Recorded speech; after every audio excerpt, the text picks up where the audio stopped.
What's going on, everybody? Eric Lindquist at Stochastic here on the Odd Chopper channel, coming to you with another edition of Lindy's Leans, Likes, and Locks. We are back. We are back. Hit that like button, subscribe button, notification bell. Goes a long way for me on this video. Goes a long way for you. That way you become a prize whenever great content is going live here at our little neck of the YouTube woods. I'm excited to be back. Hopefully you enjoyed your All-Star break. I was still working in the golf streets, trying to get the people some hot fire there in the PGA DFS streets and obviously the betting streets. So we are back in full-fledged force here on the Odd Chopper channel. I'm excited. It's been a week off. It's been nice, but we got the Will Smith hit across the board. That was a big part of the portfolio for the All-Star game. Only 2 catchers in the NL, and yet the prices just didn't make any sense.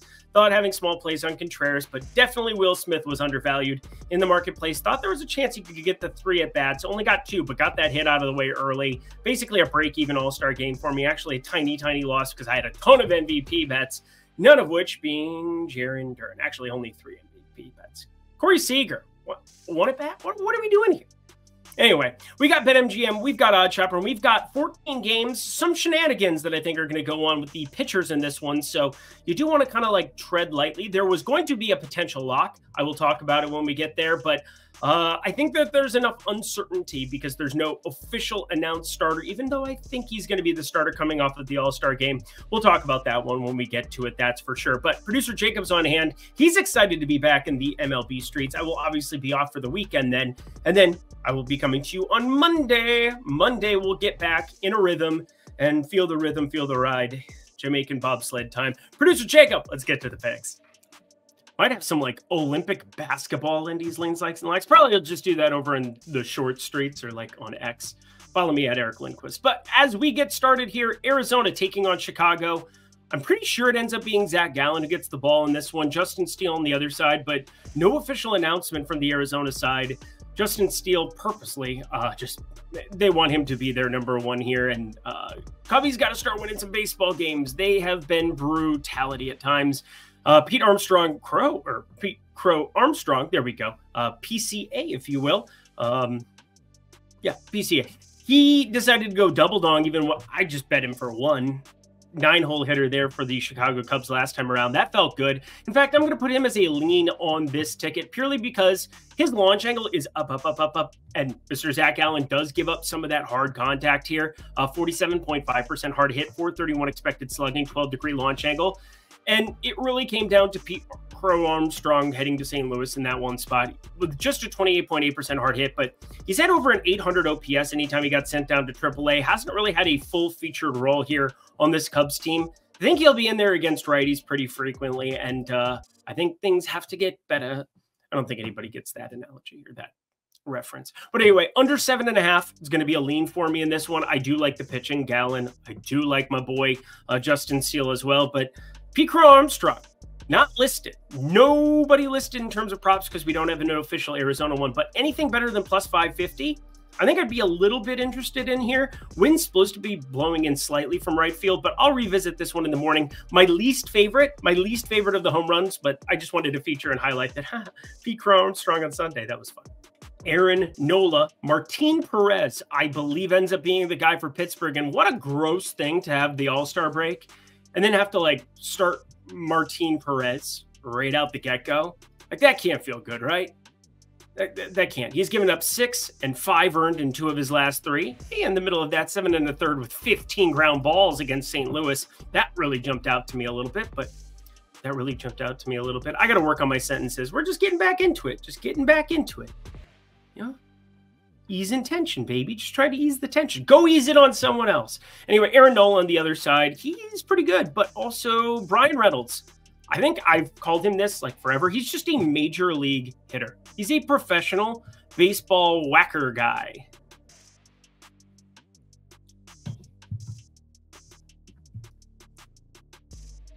Now my sheet updated. There we go. 48% hard hit, 502 expected slugging, only a 9.4-degree average launch angle. But Aaron Nola, 12-degree average launch angle. The numbers across the board pretty darn good.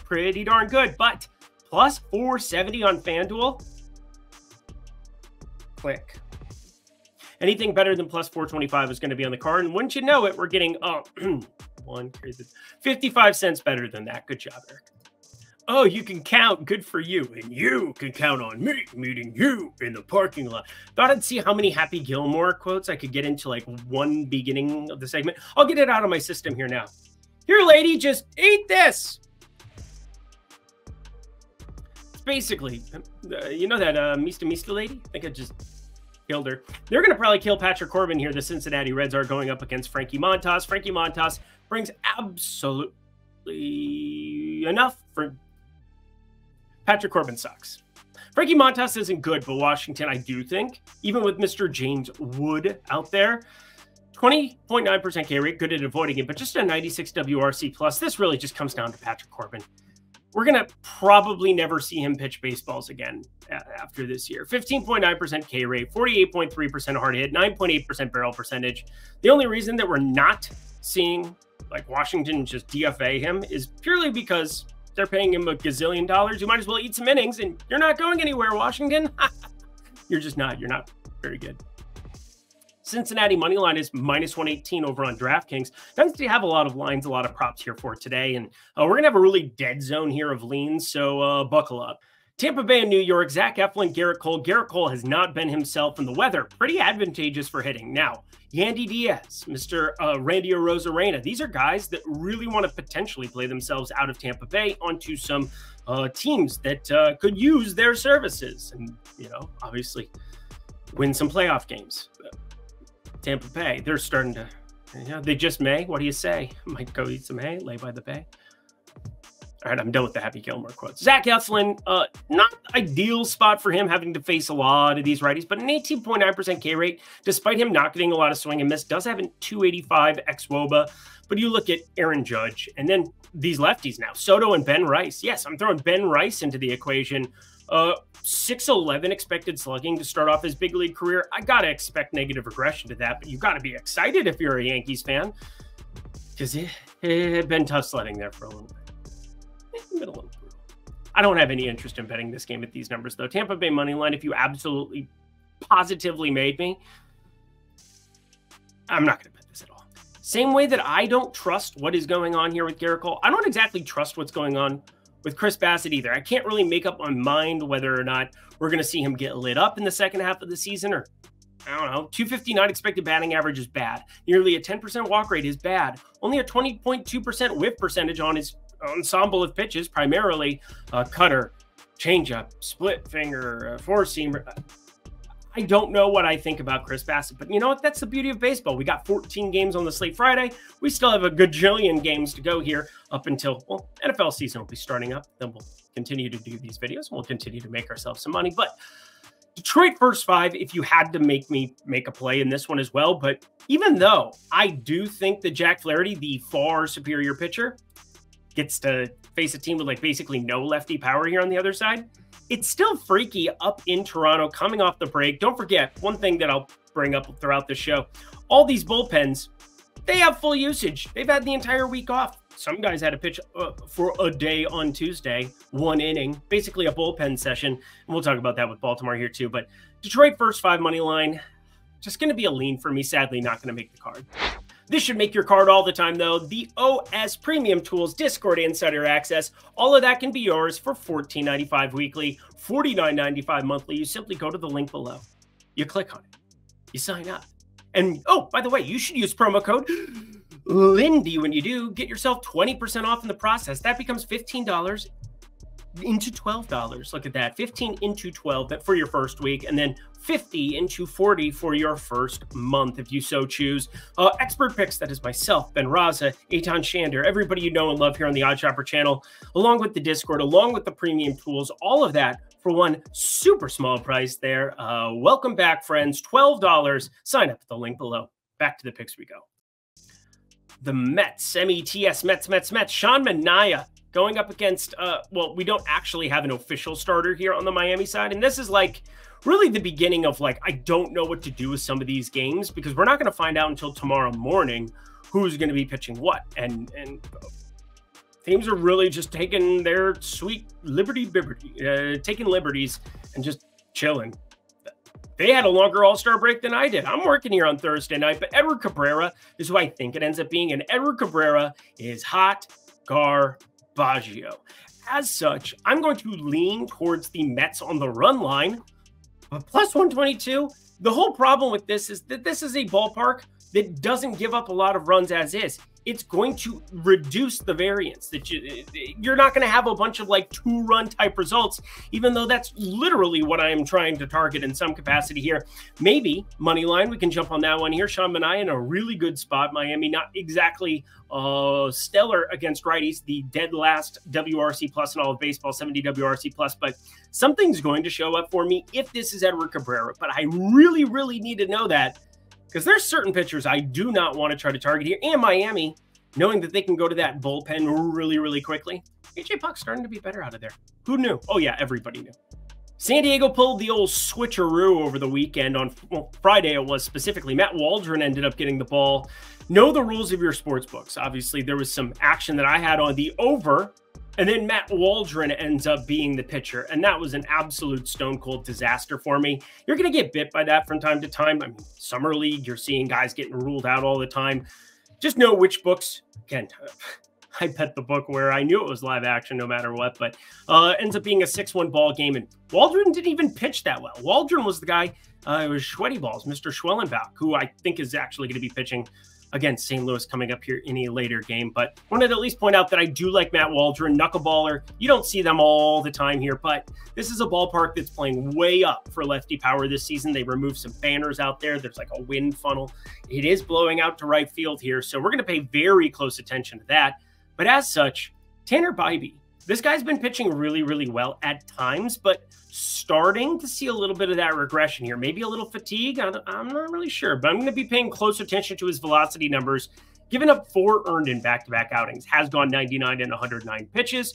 He's been just getting a workhorse load. Sounds really disgusting when you say it like that. But Jackson Merrill, you want to talk about players that I'm extremely impressed by the first half of their season? Jackson Merrill is sitting somewhere near the top. 349 xWOBA, but 293 expected batting average, 496 expected slugging. If they could keep Fernando Tatis healthy for a season or off the, I almost said heroin. He's not on heroin, Eric. It's just the juice, the other needle thing. I've stood next to him at spring training a lot in Arizona. Let me just tell you that the man is built different. But Fernando Tatis always hurt. That San Diego team really needs him here. But Jackson Merrill in a ballpark that is also... Petco's been playing up for power too. But Jackson Merrill, 2+ bases and potentially to home run here. Really like his profile here for San Diego. They're going to keep this line moving, I would think. They are 3rd in baseball in WRC+, actually tied for 2nd here, right behind the Dodgers, ever so fractionally. They're 116 WRC+. So T2, if you will, against right-handed pitching, whatever, next game. Sonny Gray and Schwellenbach brought him up. Sweaty balls last time out. You guys know that's like the Christmas SNL thing, right? It'd be awkward if you didn't, and I'm just saying sweaty balls. Schwellenbach, though, 4.43 ERA doesn't look so good, but everything underlying, pretty decent. 1.16 whip, very big fan right off the get-go. God, even my sheet doesn't want to work today. Here we go. Hold for it. Hold the line. Oh, it's because he's not official. That's what's happening, is it's updating the data bit, and then nobody cares. Okay, good talk. 36.4% hard hit, 297 xWOBA, but 379 expected slugging. At least I won't have that issue come up again the rest of the show. But 5.3% walk percentage. He's been downright good. Ended up mowing down that San Diego team I just gave compliments for against right-handed pitching. Well, Schwellenbach, he's been there. Ace? I mean, Ronaldo Lopez, Charlie Morton, both seen some regression. Chris Sale is definitely their ace. Shut up, Eric. You're an idiot. Sonny Gray, though, on the other side, definitely, no doubt about it, the Cardinals ace. This is a game that I feel as though an under should stand out, and it doesn't. It just doesn't for me. 7.5, can't touch that in the humidity, with Atlanta starting to hit better, with positive regression due for that lineup. St. Louis money line. Thought maybe I'd end up there, plus money on Sonny Gray, my boy, but didn't end up there either. Probably a game that we just end up passing on. Let's get to all of the likes now. Now we can just go 4 straight likes. This is basically all the stuff I like on this card. We begin with what could be my favorite spot, pending what happens here with the Orioles. Know the rules of your book. I'm going to repeat that. Know if it has to be the correct 2 pitchers, or spots like FanDuel where you can still get exposure to the number, and it's going to be live action regardless of the pitchers, as long as it goes 8.5 innings. Again, that's the other crazy thing, is weather really, really impacting you over on FanDuel. Know the rules of your books. But anyway, what I'm getting at here, the Baltimore Orioles, I think Corbin Burnes is okay to start here on Tuesday or on Friday after pitching and starting the All-Star game on Tuesday.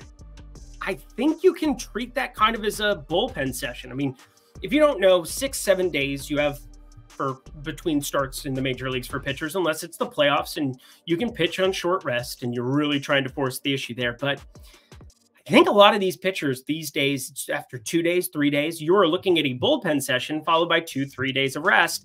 Off of that, I think that's kind of what the All-Star game has been kind of attuned to do for some of these guys. If it ends up being Corbin Burnes that fires things up here in this spot, I love it, because I think John Gray ends up being the Texas Rangers guy. Now, neither of these teams had to travel whatsoever. I mean, I guess all the guys who weren't in the All-Star game from Baltimore had to get their butts out there. Why is Slack beeping on me? Whatever. I'm looking here at John Gray's numbers: 44.8% hard hit, 286 expected batting average, 458 expected slugging. That pales in comparison to Burnes, 30.9% hard hit, 275 xWOBA. Texas, they've been better against righties at times here. Corey Seager, #good. Not even a question. But anyway, Baltimore money line. This would be my favorite spot on the entire board, but it's already been -154. But I want to point out this. It is -154 FanDuel right now, where I just got this. -165 and up everywhere else. That's an 11-cent difference. Pretty big chasm there. I'm not saying that you're going to get in some arbitrage situation where you could be getting better than +154 on the other side. That number is not going to move that high. But I just think it's fascinating that you're getting a drastic difference here in price. Hopefully, Corbin Burnes shows up. Check this out, friends. First bet safety net up to $1,500 at BetMGM. You simply go to the link below, and if you haven't signed up for them yet, why wouldn't you take advantage of another sportsbook promotion, and a great sportsbook at that? Their app is so much cleaner, so much easier to use here of late. I know that some people have had geolocation stuff here or there. I think that has been fixed entirely too. I haven't had any issues with it whatsoever. And if you are looking to jump in at another sportsbook, can't get much more reputable than BetMGM, that's for sure. Also, you can use some of the points for some of the hotels and stuff out in Vegas. I'm going to be getting my butt out there to go visit producer Jacob in 120-degree weather in August. That's for sure. Got a bunch of goodies I got to sign up for, circa millions. I've got a ton of NFL stuff coming down the pipeline for me this season, taking it pretty seriously in the betting streets, coming off of my first break-even NFL season of my entire lifetime. Yeah, 10 years betting.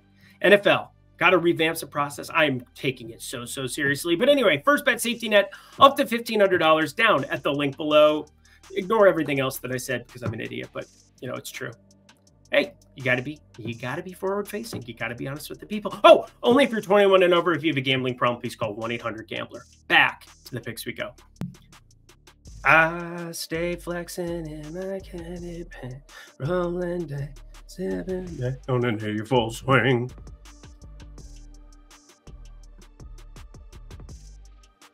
Chris Flexen taking on Michael Wacha in Kansas City. This is going to be a fascinating little baseball game. Humidity up there. It normally is in July in Kansas City on July 19th. Hey, my birthday's on the 19th. Not of July. Not tomorrow. Don't say happy birthday. It's not my birthday. It's not Michael Wacha's birthday either. I don't think so. Waka. Anyway, this is a weird number to me. This is a really weird number. I really like getting to the Kansas City side of things at plus money here. Again, $1.04 difference. Not exactly the Miami spot where it's what, a 60-cent parity that we're getting between spots right now. I expect that to change tomorrow. I really do. But even just getting those 8 innings of at-bats here, just getting Mr. Michael Wacha up there, the White Sox, they're going to have to start cutting bait with a number of these dudes. They are dead last in baseball against right-handed pitching. 75 WRC plus, 126 ISO. Very disappointing season and franchise in general. Relegation should be a thing in baseball. But anywho, I am betting Kansas City -1.5 here. I already did bet Kansas City -1.5 here. It's plus money. I got it at plus 109. It's plus 104, best available to different spots. Plus 109. That is nifty. It's fun. You should get anything with a plus sign in front of it. Actually, anything inside of, let me double check this. -104. -104. The San Francisco Giants taking on the Colorado Rockies. This is a tough one to get a grasp of exactly what the heck is going on, but I like it nevertheless here because if you just told me blank pitcher versus blank pitcher and you just put Giants versus Rockies up there, I'm pretty confident that I would be all right with backing San Francisco at this kind of a price. But now let's take it a step further because I do think from a DFS aspect, daily fantasy sports people, check out Stokastic too if you're interested in such things. We are probably running into Logan Webb versus Cal Quantrill. Now, Logan Webb did pitch 1 inning in the All-Star game. Just throwing that out there. But a 3.48 ERA, 1.23 whip, if he ends up being the pitcher, is a drastic difference between him and Cal Quantrill. Now, I don't think, Logan Webb is some world beater by any means, but you look at some of these home numbers here for Cal Quantrill, 1.42 whip. Worse than his away numbers. You would expect that in Coors Field, 1.29 whip. But his ERA has somehow auspiciously been lower at home. 4 ERA next to a 4.24 on the road. Oh, contrary, my friends. Negative regression is coming. 38.1% hard hit, 265 expected batting average, 331 xWOBA. Not a Cal Quantrill guy. I don't know who is. Maybe his mom. But anyway, Logan Webb, nearly a 50% hard hit, but it's almost all on the ground. I always point out his ground ball percentage. And here at altitude, that is really the thing. You can give up hard hit, but it's got to be on the frickin' ground. 57.9% ground ball percentage. Actually, nearly 5% worse from last season's numbers. But across the board, I don't see how you get away from San Francisco. I like their bullpen more. I like all of their pieces more.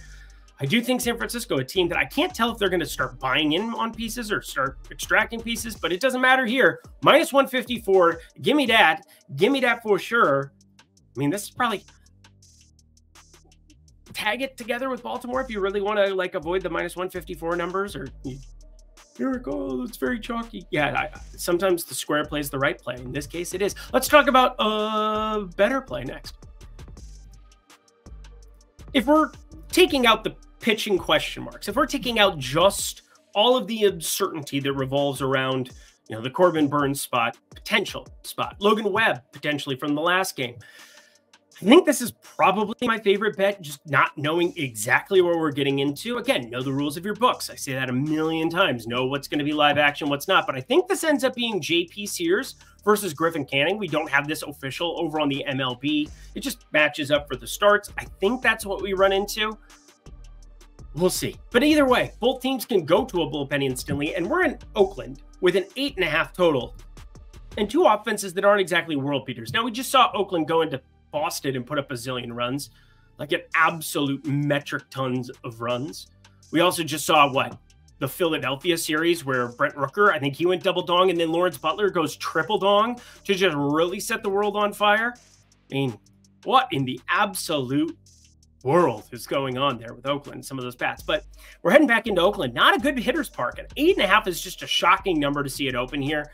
I think both teams can get to that bullpen quickly. Every team in baseball can. They've all had a break. But I'm looking at this under, and I just think you start, highlight it, center it. 8.5. Give me the under for sure. In this ballpark, with these two lineups, feels too good to be true here. And Mason Miller obviously will be available. Feel pretty good about that in the 9th inning. Well, we'll see if Oakland feels good about 9 innings once they trade him at the deadline. Potentially, of course. 2 games left. Hit the like button, subscribe button, notification bells. We talk Nick Pivetta and Mr. Gavin Stone here in this one. And Nick Pivetta, interesting spot. He's coming off of back-to-back 10 strikeout games. So me throwing up a K ladder for him, not all that impressive. It shouldn't shock anybody that, oh, Nick Pivetta, he gives up lots of power, but he also strikes out a ton of dudes. And the Dodgers, 22.2% K rate, but 116 WRC plus, tied with San Diego there. Talked about that earlier. Tied for 2nd in baseball against right-handed pitching. They have some lefties. I heard Freddie Freeman's pretty good. I heard Shohei Ohtani's all right, too. They seem okay. James Outman, if he could get a pulse again this year, that'd be cool, too. He's back with the team up from Oklahoma City. Shout out real ones now. But anywho, I'm looking at Gavin Stone under 5.5 strikeouts here against Boston. This feels like a hefty number. I've made this a lean like purely because it opened at minus 155 over on DK.